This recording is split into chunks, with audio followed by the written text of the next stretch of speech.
मथुरा में अनोखी नागिन का कारनामा। उसका नेम टेम भरपूर 20 साल हो गई, मैं बरकरार कर रहा हूँ। रामायण चलती है, चाहे मुझे रोटी खाने के लिए नहीं, उसकी पूर्ति करता हूँ। नाग पंचमी के दिन पूर्व जन्म के पति से मिलने का वादा। हूँ अवधेश रावत, इस वक्त मौजूद हूँ जनपद मथुरा के गांव अगराला में। आज गांव अगराला में आए हुए हैं। गांव अगराला में पूर्व जन्म का चमत्कार जो कि आज भी देखने को मिलता है। ये बात सुनकर आप भी हैरान होंगे कि एक नागिन ऐसी है जो हर नाग पंचमी के दिन अपने पूर्व जन्म के पति से मिलने आती है। वह अपना पूरा वक्त अपने पति के साथ गले लिपट कर बिताती है और फिर अगले दिन पता नहीं कहां गायब हो जाती है। आज समाचार सिटी 24 उसी गांव पहुंचा है जहां नागिन के पति ने नागिन के लिए मंदिर बनवाया है। सुनिए पति की जुबानी नागिन के मंदिर की सच्ची कहानी। वो हमारे जन्म का, पिछले जन्म का संस्कार बताते हैं का जो है भी सामने देख के भी महसूस भी होता है कि हमारे साथ रही है 12 साल तो सुपन द्वारा भी। और आगे हमारे जो नागपंचमी आती थी तो हमारे नार में, गले में, पैरों में, होठों पे सब तरह घूमती थी। 36-40 घंटा रहती थी। लाखों आदमी की भीड़ है, उसे देखती थी। आपको कैसे पता चला? कैसे? हमारा तो ये 5-4 बार खाया था, उसमें भरतवार इलाज हुआ। उसके बाद हर जगह दिखाया, नहीं पता लगा तो भरतपुर गए थे, वहाँ इलाज हुआ। इलाज होने के बाद वहाँ से सब कहानी खुली थी।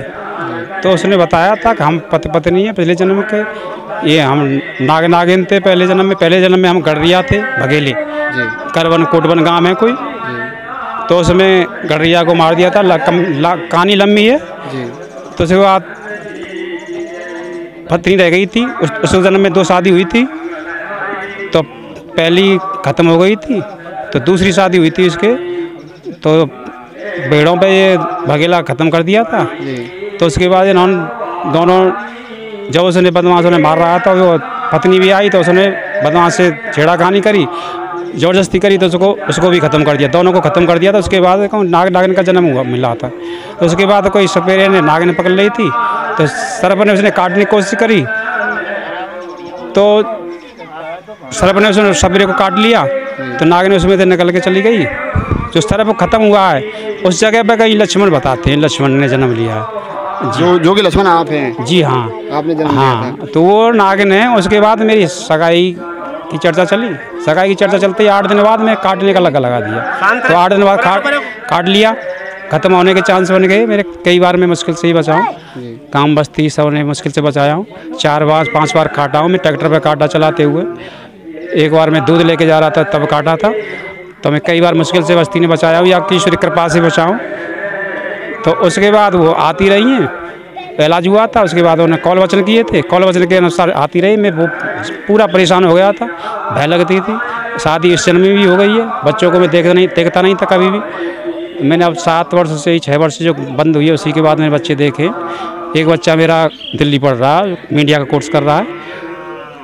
तो उसके बाद मैं अब स्वतंत्र सा लगता हूँ। और आती है तो आती है, रुकती नहीं है किसी पे, और जाती है तो जाती है, किसी पर रुकती नहीं है। मैं उसका नेम टेम भरपूर 20 साल हो गई, मैं बरकरार कर रहा हूँ। रामायण रोटी खाने के लिए नहीं, उसकी पूर्ति करता हूँ। अब मैं तैयार हूँ, आती है तो आती है, मैं तैयार हूँ, सब काम चल रहा है। और नहीं आ रही है तो मैं संतुष्ट हूँ।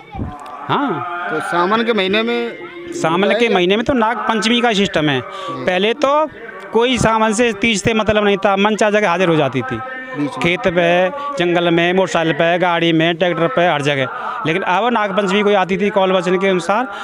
और जब अब कई साल से नहीं आ पा रही है। बहरहाल पति ने अपनी पिछले जन्म की पत्नी के लिए मंदिर बनवाया है। इस मंदिर में नागपंचमी के दिन भव्य पूजा होती है। नागिन ने अपने पति से कहकर मंदिर तो बनवा लिया और 12 साल बाद लौटकर आने का वादा भी किया है। ये थी जनपद मथुरा के गांव अगराला की पूर्व जन्म के नाग और नागिन की कहानी। आपने देखा कि किस प्रकार गांव अगराला में लक्ष्मण नाम के व्यक्ति से नागिन सावन के महीने में मिलने के लिए आती थी। इसी प्रकार की खबरों के लिए हमारे साथ जुड़े रहिए।